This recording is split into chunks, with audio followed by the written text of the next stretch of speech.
Greetings, friends. Welcome to the Ruslan Belov channel. Today, we will analyze key world events as of March 3rd, 2026. It has been an eventful day, so let's get started without further ado. The Persian Gulf and the Strait of Hormuz. Total escalation over the past 24 hours, the conflict has shifted from tactical skirmishes to a systemic destruction of critical infrastructure.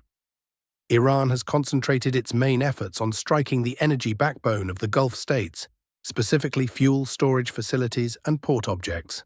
Strikes have been recorded on the territory of the UAE.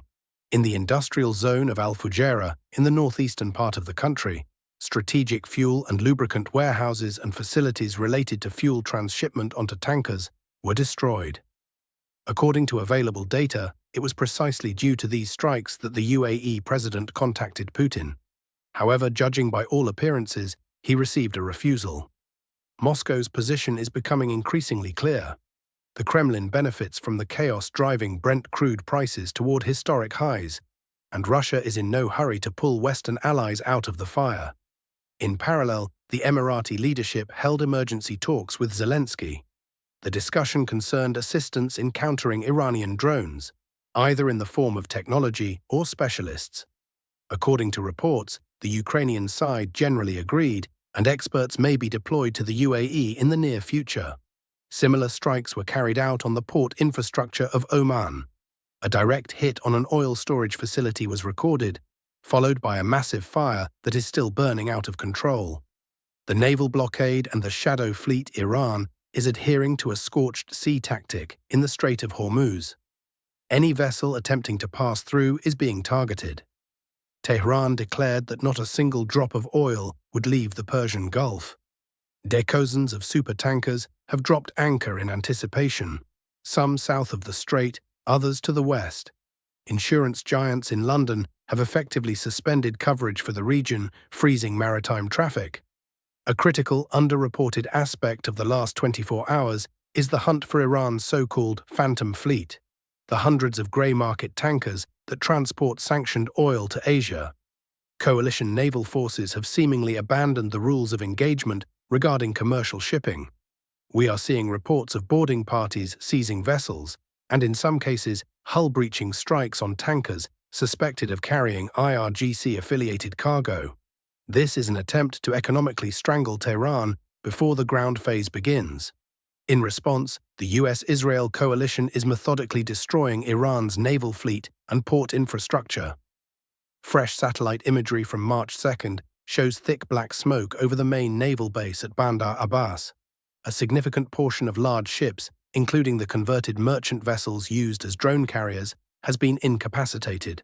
The coalition is also striking targets near Bushehr. Ground operations and ballistic threats. Some experts do not rule out a ground phase of the operation, specifically potential actions in the area of Karg Island. This is not merely a tactical target. Karg Island handles over 90% of Iran's terminal capacity. Intelligence indicates the IRGC has heavily mined the approaches to the island and deployed mobile coastal defense batteries equipped with Gadir anti-ship missiles. There has been information that Israeli special forces penetrated Iranian territory at night, sabotaging command and control nodes. Furthermore, satellite reconnaissance has detected alarming activity in the Zagros Mountains. Mobile launchers for medium-range ballistic missiles, likely the solid-fuel Segil class, are being moved from underground silos to firing positions. This suggests that Tehran is preparing a retaliatory strike not just against local bases, but potentially targeting Israel directly or even European assets in the Mediterranean. The strike on Riyadh and Technical Evolution Iran, in turn, is launching strikes against American military bases in the region. Facilities in Qatar have been damaged, including an early warning radar valued at $1.1 billion, as well as bases in Bahrain and Kuwait. The most resonant event was the drone strike on the US Embassy compound in Riyadh. Technical analysis of the debris found at the site indicates a qualitative leap in Iranian capabilities. We are no longer seeing just the Shahed series. The strike involved composite material loitering munitions with low radar cross-sections. Utilizing swarm tactics to saturate the Patriot PAC-3, and THAAD batteries protecting the Saudi capital. The air defense umbrella, which cost billions to construct, was overwhelmed by a mix of high-end kinetic kill vehicles and cheap decoys. Since embassy territory is legally the soil of the represented state, this is effectively an attack on American territory.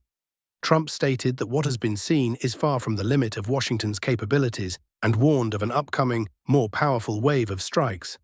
Initially, the conflict was planned for 3 to 5 weeks, but now a protracted nature is being admitted.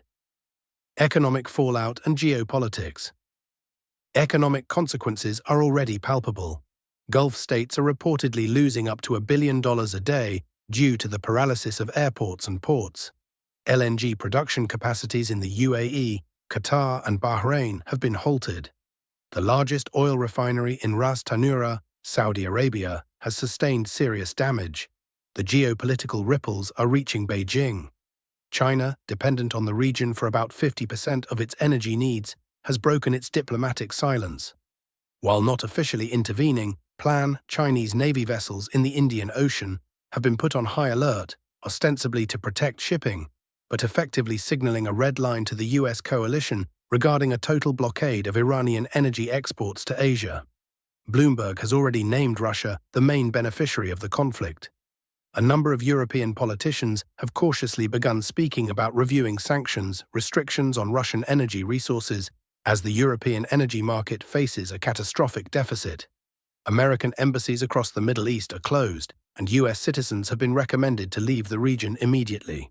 Ukraine, the spring campaign moving on to Ukraine, from where a large amount of important news is also coming. With the arrival of spring, we can state, the Russian army is not just gradually, but rapidly bursting into a new military campaign. Over the last few days, active advancement has been recorded along almost the entire line of combat contact. Zaporizhzhia direction. Let's start with the Zaporizhzhia sector, from where perhaps the most significant news is arriving. Everything indicates that battles within the urban area of Orakov are just days away. The map in this sector has undergone changes on both the western and eastern flanks. Starting with the West Zaporizhzhia direction, the settlements of Primorskoye, Veselyanka, Rechnoye, Stepnogorsk. Throughout February, fierce encounter battles took place here between Russian and Ukrainian units. The Ukrainian side regularly transferred formations from north to south across the Konka River, organizing counterattacks towards Stepnogorsk and Primorskoye.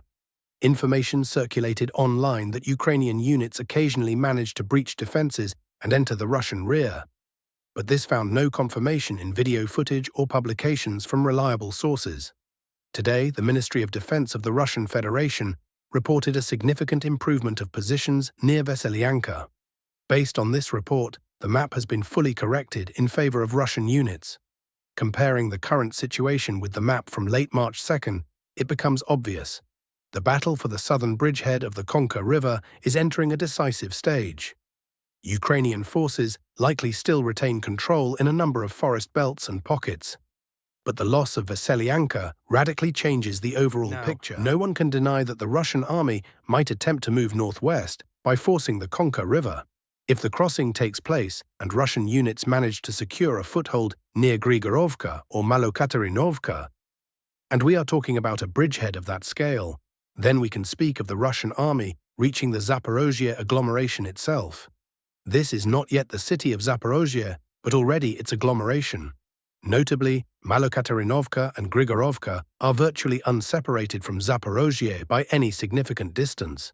Moving south from the city, one passes consecutively through Balabino, Kushugum, Malokatarinovka, and finally Grigorovka, which is connected to Malokatarinovka by the M18 highway. In other words, were it not for the administrative division into small villages, one could say that Russian units have approached the city limits of Zaporizhzhia. Nevertheless, the operational logic likely suggests a different sequence. Most likely, before moving toward the city itself, the Russian army will target the east, toward Orakov, which is the most powerful and fortified defense node in the entire Zaporizhzhia direction. The task of encircling or taking this settlement in a pincer movement stands as the priority. Only after its neutralization and after crossing the Konka will a more active advance toward the city likely begin. Zelensky, by the way, referred yesterday evening to certain documents allegedly in his possession. According to these materials, for 2026-2027, Russia is considering offensives toward both Zaporizhzhia and the Dnipropetrovsk region, while Odessa and the Odessa region figure as targets for 2027. Now, the East Zaporizhzhia direction, from where important news is also arriving. The map here has been corrected. Recall, a few weeks ago, the Russian MOD reported that Rizhdianka had come under full Russian control. At the time, however, no one rushed to update the maps.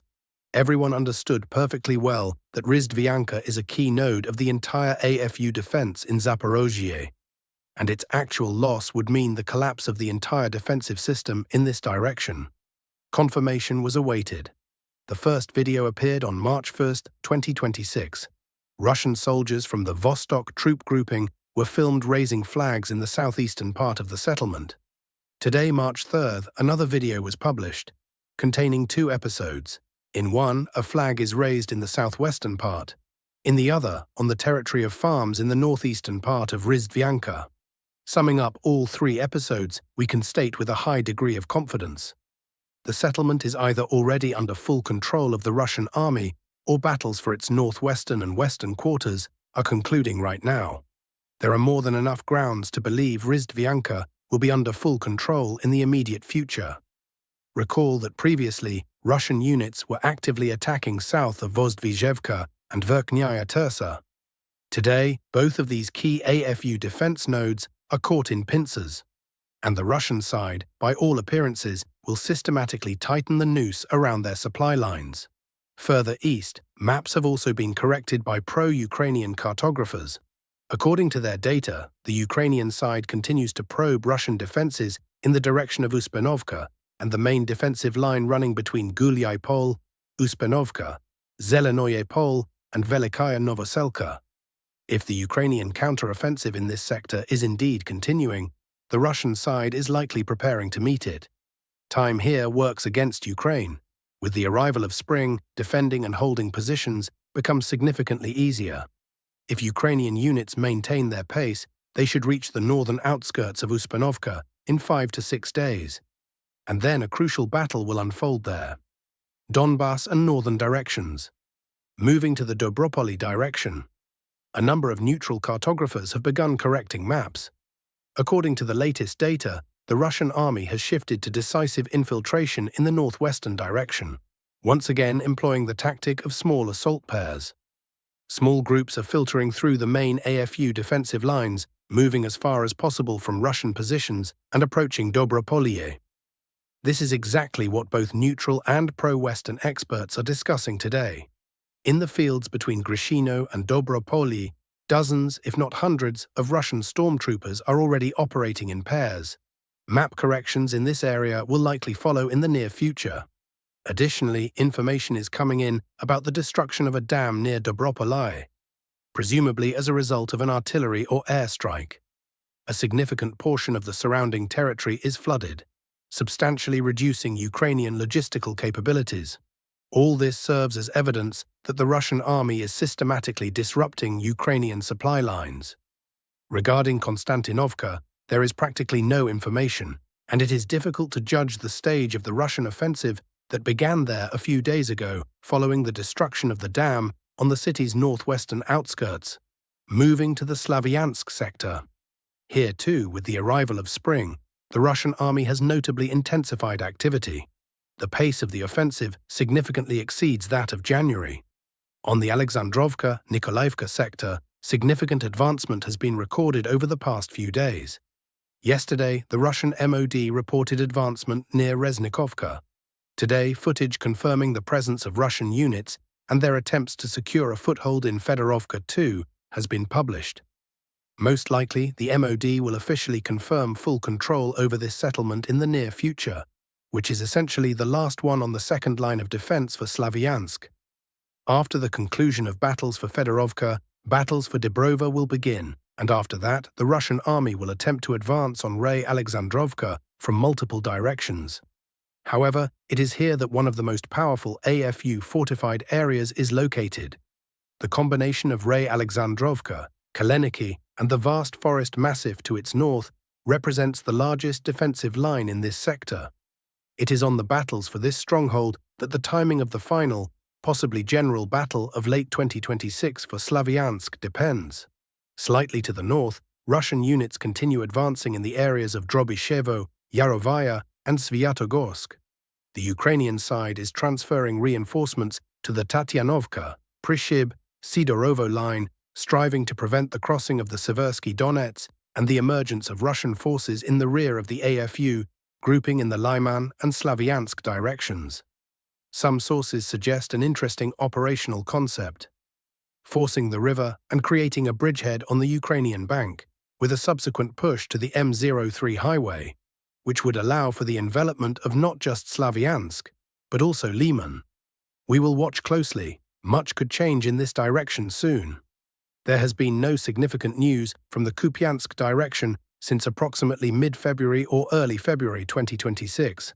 It is difficult to say what is happening on the bridgehead east of the Oskol River right now. On the northern directions, the North Troop Grouping reported crossing the state border with Ukraine in yet another location, in the northeasternmost part of the Sumy region. Russian units managed to significantly improve positions near Bobylevka. Based on reports from the Ministry of Defense and the North Grouping, the map has been corrected. Russia continues to build up its presence in the northeastern part of Sumy. The main battles here will unfold as forces approach the first major settlement in this direction, Glukov. That is all for today, dear friends. Thank you for watching, subscribe to the channel, like the video, and all the best to you.